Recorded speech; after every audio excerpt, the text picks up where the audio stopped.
الحمدللہ رب العالمین والصلاة والسلام علی رسولہ الامین اما بعد اعوذ باللہ السمیع العلیم من الشیطان الرجیم وَأَن لَيْسَ لِلْإِنسَانِ إِلَّا مَا سَعَى۔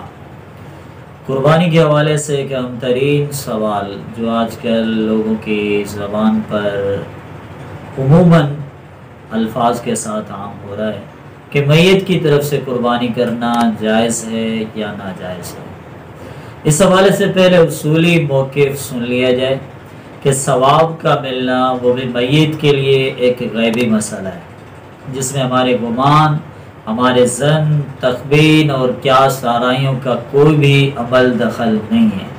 ایک اندازے کے مطابق قیاس کرتے ہوئے یہ کہنا کہ دعا کا ثواب ملتا ہے تو قربانی کا کیوں نہیں، یا اگر میت کی طرف سے حج کیا جا سکتا ہے تو قربانی کیوں نہیں۔ میرے بھائیو، یہ ہمارے قیاس ہیں، یہ ہمارا وہم و گمان ہے۔ غیبی مسائل کے لیے اس طرح کی قیاس آرائیاں کبھی جائز نہیں ہوتی۔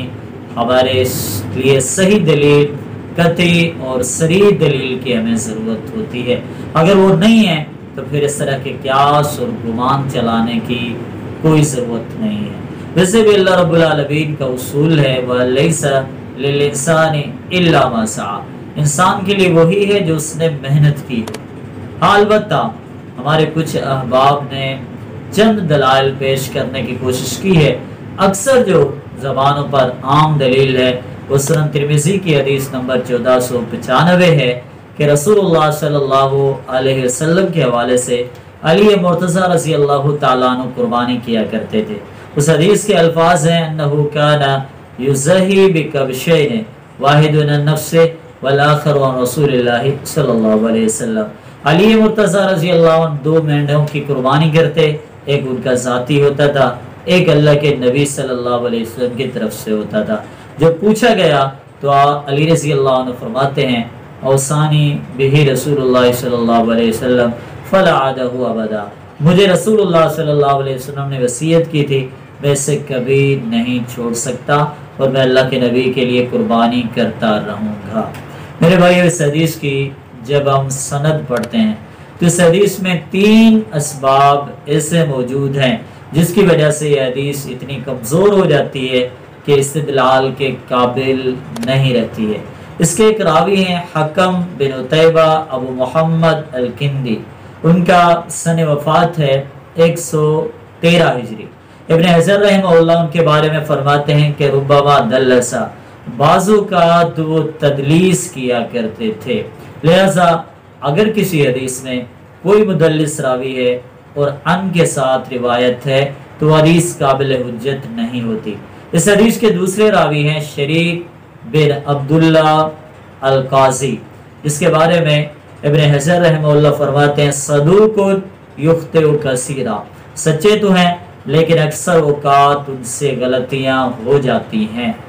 ان کا سن وفات 177 ہجری ہے اور کافی اکثر محدثین کا، ابن حجر رحمہ اللہ اور دوسرے کئی اسماء رجال کے جاننے والے اور علم رکھنے والے لوگوں کا موقف ہے کہ شریک بن عبداللہ بھی مدلس راوی ہیں اور یہاں پر ان کی روایت ان کے ساتھ ہے، لہذا یہ دوسرا سبب ہے جس کی وجہ سے یہ حدیث ضعیف ہو جاتی ہے۔ اس میں تیسری علت، تیسرا سبب بھی موجود ہے، ابو الحسنہ نامی راوی، یہ تو ان کی کنیت ہے، بعض نے اس کا نام حسن ذکر کیا، بعض نے حسین ذکر کیا ہے، البتہ وہ ایک مجہول راوی ہے، لہذا ان تینوں علتوں کی بنیاد پر یہ حدیث ضعیف ہے۔ اگر اس حدیث میں کوئی ایک سبب بھی ہوتا تو حدیث ضعیف ہی تھی، استدلال کے قابل نہیں تھی، لیکن اس میں 3 اسباب موجود ہیں، لہذا اس حدیث سے دلیل لینا اور یہ کہنا کہ میت کے لیے قربانی جائز ہے بالکل باطل اور غلط ہے۔ لہذا جتنے بھی دلائل میت کی قربانی کے پیش کیے جاتے ہیں وہ سب کے سب دلائل ضعیف ہیں، ان کی کوئی حیثیت نہیں ہے۔ آخری بات یہ ہے کہ اگر اولاد میں سے والد فوت شدہ والدین کے لیے کوئی کچھ کرنا چاہتا ہے تو اسے کیا کرنا چاہیے؟ میرے بھائی، اس کے لیے بہتر یہی ہے کہ بدعات سے ہٹ کر وہ میت کے لیے صدقہ کر سکتا ہے۔ عبداللہ بن مبارک رحمہ اللہ کا قول سنن ترمذی میں باب الوصیت علی المیت میں موجود ہے۔ وہ فرماتے ہیں کہ اگر کوئی میت کے لیے صدقہ کرتا ہے تو وہ جائز ہے، اور بہتر یہی ہوگا کہ وہ سارا صدقہ تقسیم کر لے اور اپنے لیے نہ رکھے۔ تو لہٰذا بہتر یہی ہے جو چیز ثابت ہو اس کو اختیار کیا جائے، جو غیر ثابت ہے یا جس کے دلائل ضعیف ہے، ایمان کا تقاضا یہی ہے اور رسول کی محبت کا تقاضا یہی ہے کہ ایسی چیزوں کو چھوڑ دیا جائے۔